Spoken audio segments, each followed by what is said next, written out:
Voilà, donc je vous invite à faire 4 lectures.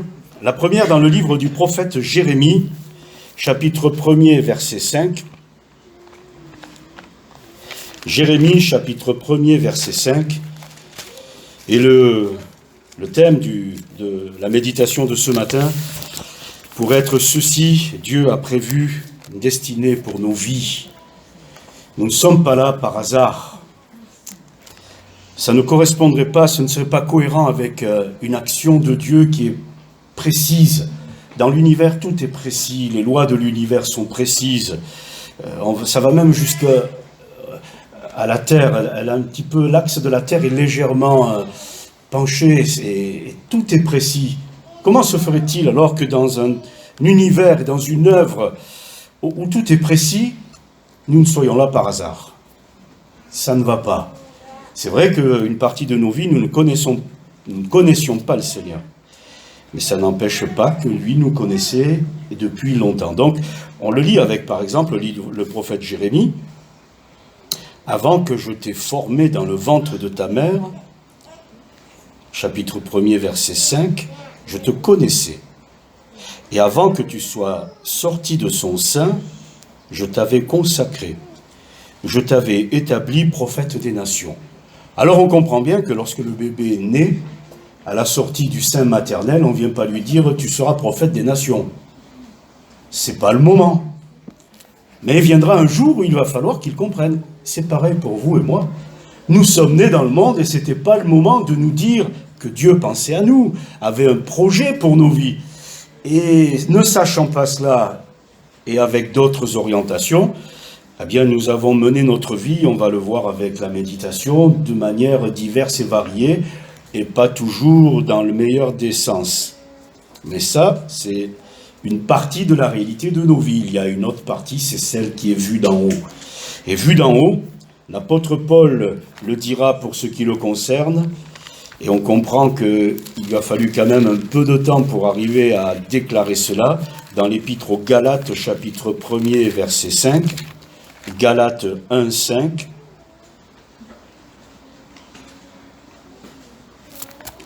« 15, pardon. Autant pour moi, Carole. Si en plus je vous donne les mauvaises références, c'est ce que j'ai fait par texto déjà. Voilà. Mais lorsqu'il plut à celui qui m'avait mis à part dès le sein de ma mère et qui m'a appelé par sa grâce, de révéler en moi son Fils, afin que je l'annonce aussi parmi les païens, aussitôt je ne consultai ni la chair ni le sang, et je ne montai point à Jérusalem vers ceux qui furent apôtres avant moi, mais je partis pour l'Arabie, puis je vins encore à Damas, et 3 ans plus tard. Quand on rapporte cela à ce que l'on connaît de la vie de Saul de Tarse, qui deviendra l'apôtre Paul, on comprend qu'il y a eu une phase dans sa vie où il était totalement ignorant de ce que Dieu lui avait prévu pour lui. Il m'avait mis à part dès le sein de ma mère. Quand on regarde Saul de Tarse présider à l'exécution d'Étienne, quand on le regarde rentrer dans les maisons et arracher les gens, donc des familles entières qui se réunissaient pour prier, des femmes, des enfants, pour les amener devant le Sanhédrin, quand on le voit avec les lettres pour aller chercher à Damas les chrétiens, on ne pense pas que Dieu avait prévu quelque chose d'autre pour lui. Donc ce matin, c'est la généralité pour chacun d'entre nous. Nous ne savons pas. Et il n'y a aucun élément annonciateur de ce que Dieu a prévu pour nous. Jusqu'au jour où il a plu à celui qui m'a appelé par sa grâce de révéler en moi son Fils, et il m'avait mis à part dès le sein de ma mère. Donc, au regard des Écritures, à partir de quand peut-on établir que Dieu pense à nous? C'est pas hier, c'est pas avant-hier. On peut remonter jusqu'à notre naissance, et même avant. On ne peut pas dire que Dieu pense à nous après. On peut remonter jusque-là. Et il ne fait pas que penser à nous, il a même des projets pour nous. Ce qui ne nous empêche pas de faire du grand n'importe quoi pendant un certain temps. On le voit avec le livre des psaumes, psaume 139, lorsque David déclarera ceci. Psaume 139 et le verset 16. Quand je n'étais qu'une masse informe, tes yeux me voyaient. Voilà. Et sur ton livre étaient tous inscrits les jours qui m'étaient destinés avant qu'aucun d'eux existe. Ça ne veut pas dire qu'il était déjà écrit les jours de ma vie future. Littéralement, étaient inscrits déjà tous les jours de ma conception.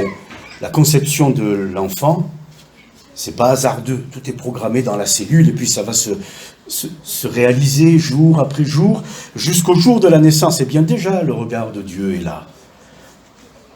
Et puis quand nous arrivons dans le monde, petite merveille qui arrive, n'est-ce pas? Et oui, vous et moi, nous sommes la merveille du monde le jour où on est arrivé. Et on était des merveilles tant qu'on ne disait rien. Après, on a commencé à pleurer, après, on a commencé à dire non, après, on a commencé à mal parler. Là, on était moins merveilleux. Voilà. C'est pour appuyer le fait qu'il y a un temps dans notre vie où on est complètement à côté de ce que Dieu a prévu pour nous. Et on va terminer avec ce passage de 2 Timothée, chapitre 3 et verset 15.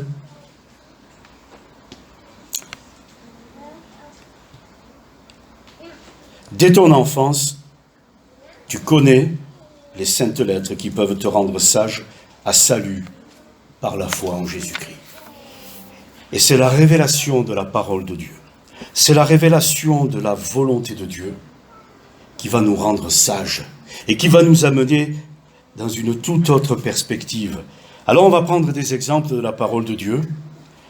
On va prendre l'exemple de Jacob. Vous lisez Genèse, chapitre 28 et suivant, jusqu'au chapitre 32, et on prend conscience que cet homme a beaucoup de mal à comprendre que Dieu a un projet pour sa vie et pas des moindres. Dieu a un grand projet pour sa vie. Dieu veut que cet homme devienne Israël. Mais le Seigneur y arrivera assez tard dans sa vie. Parce qu'il a d'autres perspectives.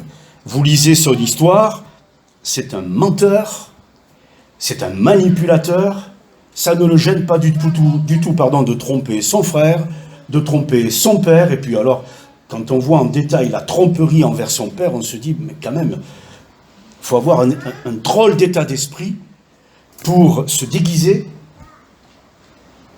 pour que le père qui avait perdu la vue au toucher dise « Ah, c'est la voix de Jacob, mais au toucher c'est Ésaü, à l'odeur c'est Ésaü, et le plat que tu me prépares, c'est celui que j'aime, c'est Ésaü, alors je te bénis. » Et il est venu voler la bénédiction d'Ésaü. Il va devoir fuir, on connaît en détail sa fuite et la vie qu'il va mener. Il tombe amoureux de Rachel, c'est Léa que Laban va lui donner en premier. Il va peiner tous les jours de sa vie, il va faire des manigances et des calculs, etc. pour réussir jusqu'au jour de la rencontre avec Dieu. Parce que ce n'est pas parce que Dieu pense à nous, que Dieu a prévu quelque chose pour nous, que ça va se réaliser comme ça. À un moment donné, il faut qu'il y ait la rencontre. Il faut qu'il y ait la prise de conscience. Et c'est en général, cette prise de conscience, c'est un choc. Ça ne s'admet pas facilement. Que Dieu me connaisse, que Dieu m'aime, que Dieu ait prévu des choses dans ma vie, ça vient bousculer notre existence. Pour certains, ça la bouscule dans un sens, non, mais moi je voulais autre chose. Et pour les autres, ça la bouscule dans l'autre sens. Mais moi je ne mérite pas. Je ne suis pas digne. Je suis le plus petit dans la maison de mon père. Puis j'ai la langue embarrassée, vous voyez à qui je fais référence. Pour certains, ça les désoriente totalement, ils avaient prévu autre chose. Et pour les autres, ils se sentent tellement incapables, indignes, seulement voilà, Dieu est souverain. Moïse, tu as la langue embarrassée. C'est pas gênant, on va trouver la solution. Tu es le plus petit, mais j'ai choisi les choses faibles et folles du monde pour confondre les sages. Tu es condamnable, mais il n'y a pas un juste, pas même un seul. Jacob aura du mal à comprendre. Et au début, sa prière, c'est une prière, c'est même pas une prière religieuse, c'est une prière du donnant-donnant. Si tu me bénis, si je reviens, alors tu seras mon Dieu. Et je te donnerai la dîme de tout. Alors que Dieu ne lui demandait rien, mais il a ses idées à lui. Alors, tant qu'on prie de travers, le Seigneur patiente. Je vous avoue, mes frères et sœurs, que, à mon avis, il y a des prières que le Seigneur entend, mais ça s'arrête là. Je n'en tiens pas compte. Je ne réponds pas. En tout cas, pas comme vous le demandez. Parce que dans la prière, vous et moi, est-ce qu'on a toujours été bien calés? Les disciples verront Jésus et à un moment donné, lui diront « Enseigne-nous à prier ». On n'a jamais appris à prier. Je ne sais pas si on vous l'a appris, moi on ne me l'a pas appris. Alors j'ai entendu les autres prier, je me suis fait une première idée sur la prière. Et puis j'en ai entendu qui priaient et je me disais non, c'est un peu gênant ça, devant tout le monde. Puis d'autres qui remuaient les lèvres, je me dis ah là, ça doit être de la confidence. On essaie de se faire une idée sur la prière. Et puis après on lit des passages, des Écritures. Et après avoir fait un chemin peut-être un peu sinueux au départ, on va arriver à prier comme il convient. On va arriver à prier en donnant à Dieu la première place. On va arriver à prier en disant « Seigneur, que ta volonté soit faite. » Au-delà et malgré même tout ce que j'ai pu te demander dans ma prière. Et puis on va même arriver à prier en ne demandant plus rien pour soi. Parce qu'on est conscient, convaincu que le lendemain aura soin de lui-même, Dieu qui nourrit les moineaux et qui habille les fleurs va penser à moi. Alors à quoi ça sert que je passe tout mon temps à lui demander ce dont j'ai besoin? Donne-nous notre pain quotidien et d'une certaine manière, ça englobera tout le reste. Par contre, il y a de vrais sujets de prière. Et comme on le disait vendredi soir ici dans le cadre de l'étude biblique, au regard du retour du Seigneur, à un moment donné, l'Église ne sera plus sur la terre. L'Esprit Saint ne sera plus dans le monde. Le Seigneur ne sera plus là. Le mal aura quartier libre. Voilà pourquoi aujourd'hui les choses dans le sens du mal ne vont pas jusqu'au bout, parce qu'il y a un empêchement. L'empêchement, c'est l'Église qui prie. C'est la présence de l'Esprit, c'est la présence du Seigneur. Donc mes frères et sœurs, la prière que pour moi, c'est une étape dans ma vie de débutant. La prière pour l'œuvre de Dieu, ça, c'est important. Et se retrouver ensemble à l'heure de la prière, c'est important. Parce que le jour où ces choses de ce monde cesseront, tout le reste dont on parle prendra sa place, mais dans une perspective d'éternité. Alors ne tombons pas dans le piège de donner la première place à ce qui ne va pas durer éternellement. C'est important, mais ça ne va pas durer éternellement, donc donnons la première place. Et à un moment donné, Jacob va avoir cette rencontre avec l'ange de l'Éternel, qui va être obligé de le frapper à la hanche, il va boiter, mais il va dire, tu t'es battu avec Dieu et tu as été vainqueur. Être vainqueur avec Dieu, c'est être vaincu. Quand je dis au Seigneur, tu as raison, je suis vainqueur, mais ça veut dire que moi j'ai tort. Je suis vaincu. Quand je dis au Seigneur que ta volonté soit faite, je suis vainqueur, ça veut dire que ce n'est pas la mienne. Je suis vaincu. Quand je dis au Seigneur, je ne comprends rien, je te suis, je suis vainqueur, mais ça veut dire que moi, je ne sais pas ce qu'il faut que je fasse. Je suis vaincu. Quand dans la prière, je ne sais ce qu'il convient de demander, c'est un peu comme si j'étais vaincu. Mais je suis vainqueur parce que l'Esprit vient m'aider quand je ne sais pas ce qu'il convient de demander dans mes prières. On prend l'exemple de Joseph. Il avait tout pour lui, l'amour de ses parents, de son père en particulier. Il était jeune, 17 ans, apparemment il était beau puisqu'il sera repéré plus tard par la femme de Potiphar. Et le voilà vendu par ses frères. Si on lui pose la question à ce moment-là de sa vie, c'est vrai qu'il a bien eu des visions, mais alors, ce qui se passe de suite après, c'est autre chose. C'est un cataclysme dans la vie d'un adolescent, d'un jeune homme. Il va être mis en prison, il va être oublié. Et puis il va ressortir de prison, de 17 à 32 ans. Vous imaginez, pendant 15 ans, de 17 ans à 32 ans, où on le retrouve Premier ministre d'Égypte, mais si on lui avait dit à 17 ans, il aurait regardé avec de grands yeux, de quoi me parlez-vous? Pendant 15 ans, ce sont des années de douleur, de souffrance, de galère, d'incompréhension. Il reste posé dans sa foi, dans sa vie spirituelle. Et maintenant, on lui donne une place élevée. Et puis voilà la rencontre avec ses frères. On est en Genèse 37, ça va jusqu'à Genèse 45. Le récit est long. Mais au chapitre 45 de la Genèse, il va dire « Dieu m'a envoyé pour vous faire vivre une grande délivrance. » Et ce jeune homme, maintenant devenu un homme, a compris le sens de sa vie. Quelle grâce que Dieu, vous et me, fasse confiance pour accomplir une œuvre en faveur des autres. Mais qui suis-je pour avoir une telle confiance? Et c'est la volonté de Dieu, c'est le plan de Dieu. Et il va leur dire, ce n'est donc pas vous qui m'avez envoyé ici. Et toutes les galères, vous les avez provoquées, mais je ne vous rends pas coupable. Il y a un autre regard sur la vie. Quel regard portons-nous sur nos vies, sur les difficultés que nous avons traversées? Nous plaindre tous les jours? Certainement que c'est justifié. Mais Dieu qui est au-dessus, et qui sait, et qui savait, et qui a vu,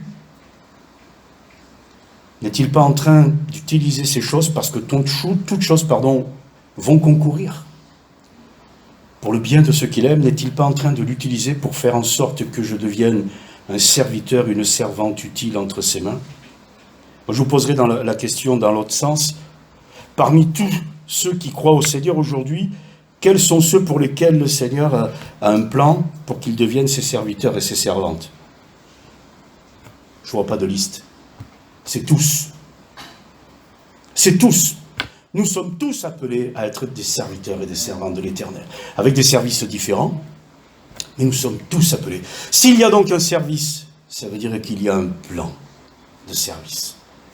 Nous avons des plans de carrière, Dieu a un plan de service, qu'il est capable d'intégrer dans notre vie de tous les jours, avec tous les aléas que ça peut comporter. Dieu est grand. Il est le seul capable d'arriver à gérer cela. Il est le seul. Et quand on regarde les Écritures, Dieu a appelé des hommes et des femmes qui avaient un arrière-plan à partir duquel personne n'aurait dit « tu deviendras serviteur et servante de l'Éternel ». Rahab la prostituée. Quand vous lisez la lignée du Messie, elle y est. Wow, elle y est. Et quand cette prostituée est en train d'exercer, entre guillemets, son métier, qui peut penser qu'elle sera une servante de l'Éternel? Alors, je prends des exemples forts, puis il y en a d'autres, pour attester que rien dans nos vies passées, aussi condamnables que cela puisse être, n'empêchera le Seigneur de réaliser son œuvre dans ma vie dès que je prends conscience qu'il m'appelle et qu'il y a quelque chose que Dieu a prévu pour moi. Le passé, il va le pardonner.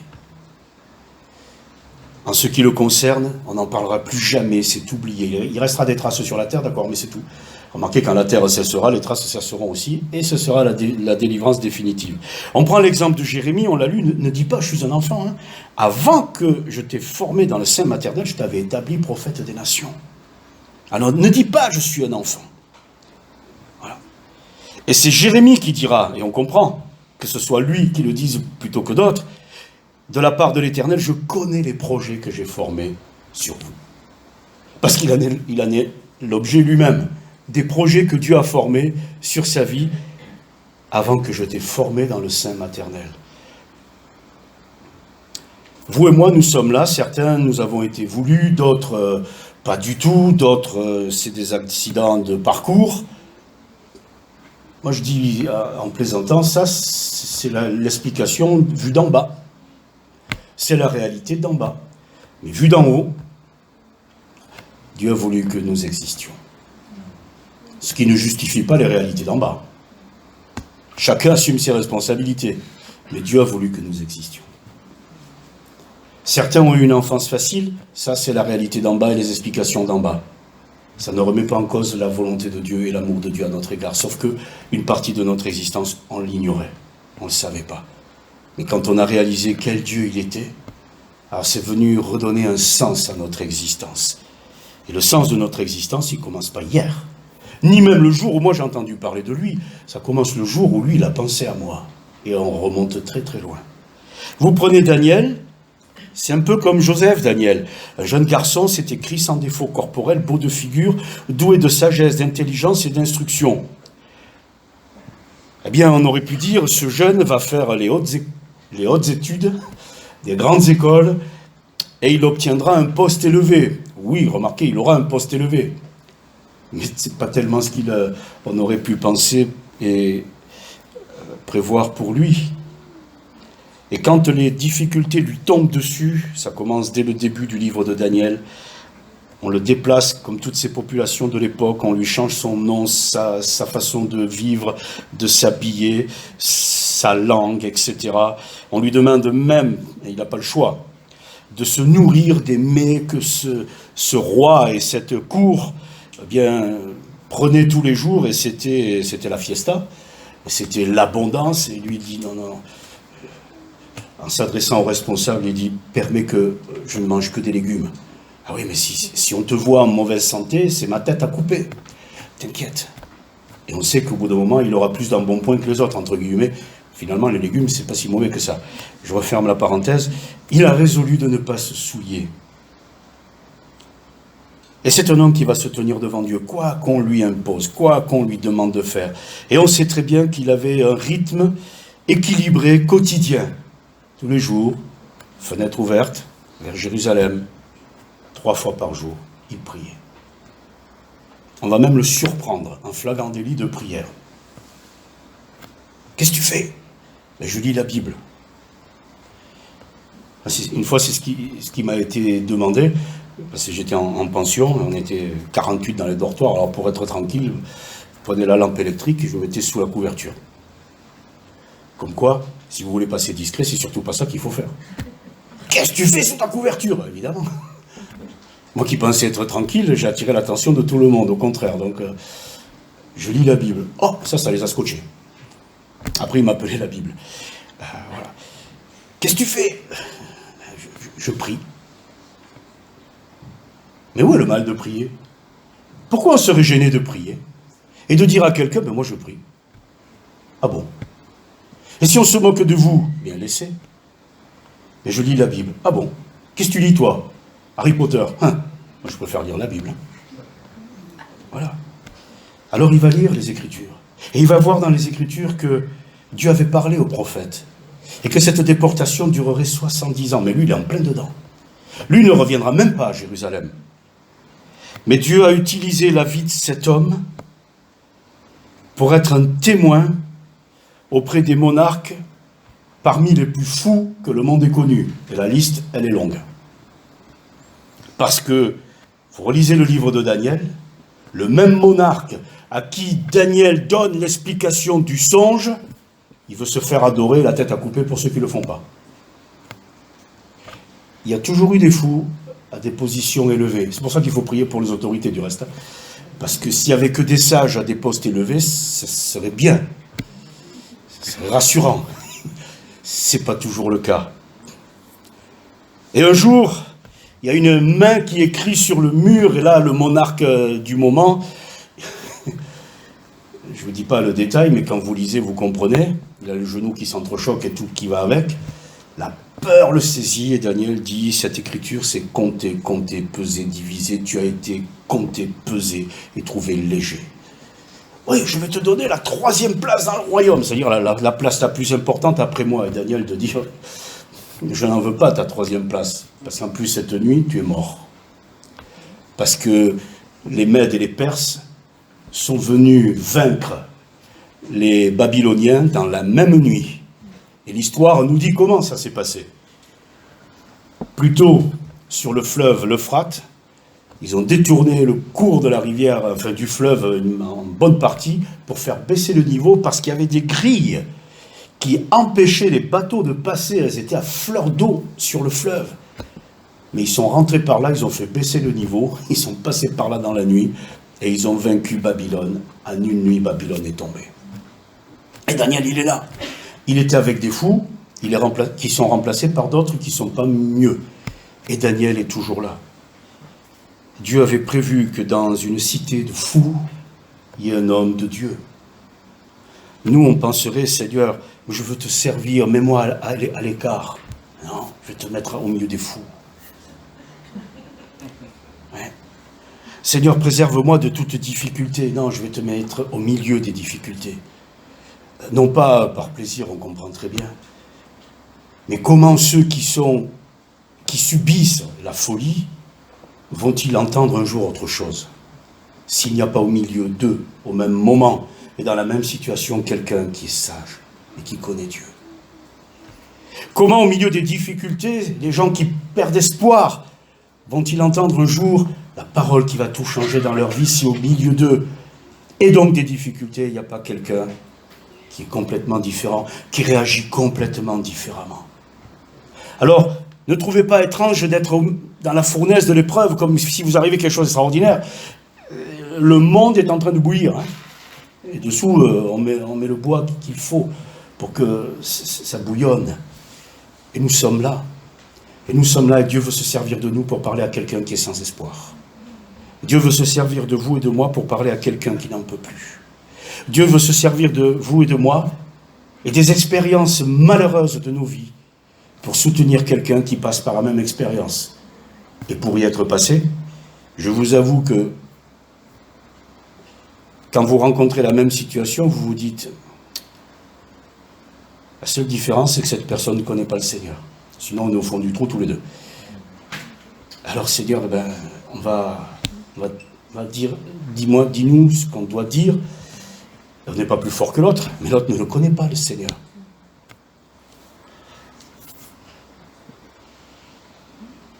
Je vais t'apprendre ce qui arrivera au terme de la colère. Et Dieu révèle à Daniel ce qui arrivera dans l'avenir. De temps en temps, le serviteur de Dieu, parce que Dieu révèle sa volonté à ses serviteurs, les prophètes, Dieu révèle à ses serviteurs ce qui arrivera dans la fin des temps.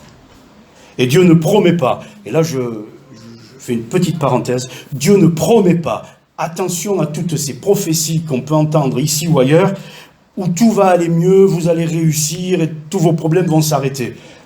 C'est pas possible que Dieu fasse de telles promesses dans un monde qui va à la dérive. C'est l'inverse. Je serai avec toi tous les jours. Je ne t'abandonnerai pas, mais je n'ai pas promis que rien ne t'arriverait.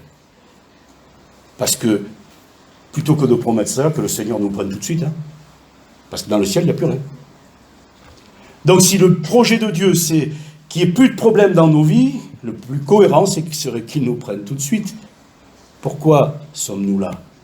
Pour les autres.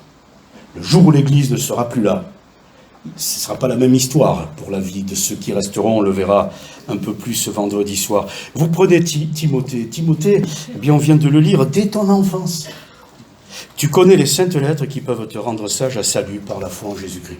Le privilège de Timothée, c'est que dès son enfance, il a eu connaissance de cela.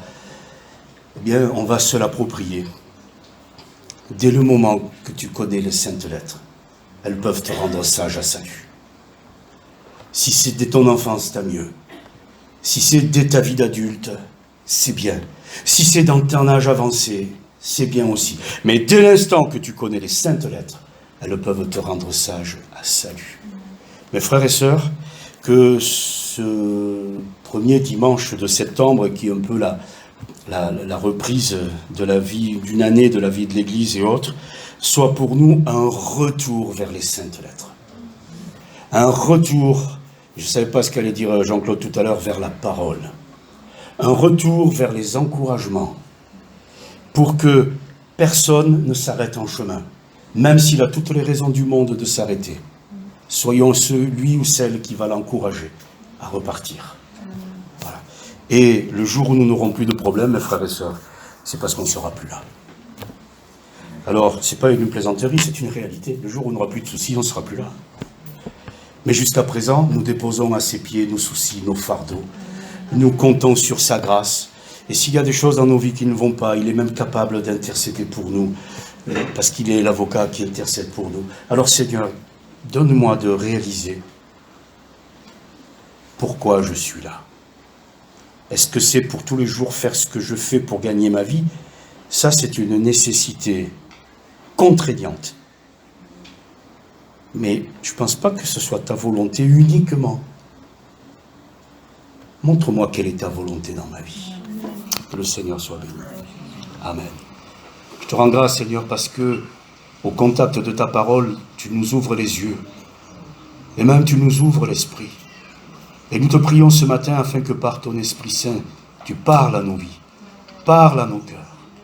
Seigneur, réveille nos consciences, que nous comprenions davantage les choses et que nous les voyions d'une autre manière, non pas comme parfois nous sommes, comme on dit, la tête dans le guidon à cause des contraintes quotidiennes, mais que nous puissions tourner les regards vers toi, que tu puisses nous montrer, comme tu as montré à Joseph, comme tu as montré à Daniel, comme tu as montré aux uns et aux autres, que ce soit des hommes et des femmes, quel que soit leur âge, les lieux et les situations, que tu puisses montrer, Seigneur, ce que tu es capable, ce que tu veux, ce que tu as même prévu de faire de nos vies, dans ce monde, jusqu'à ton retour. À toi la gloire, Seigneur. Amen.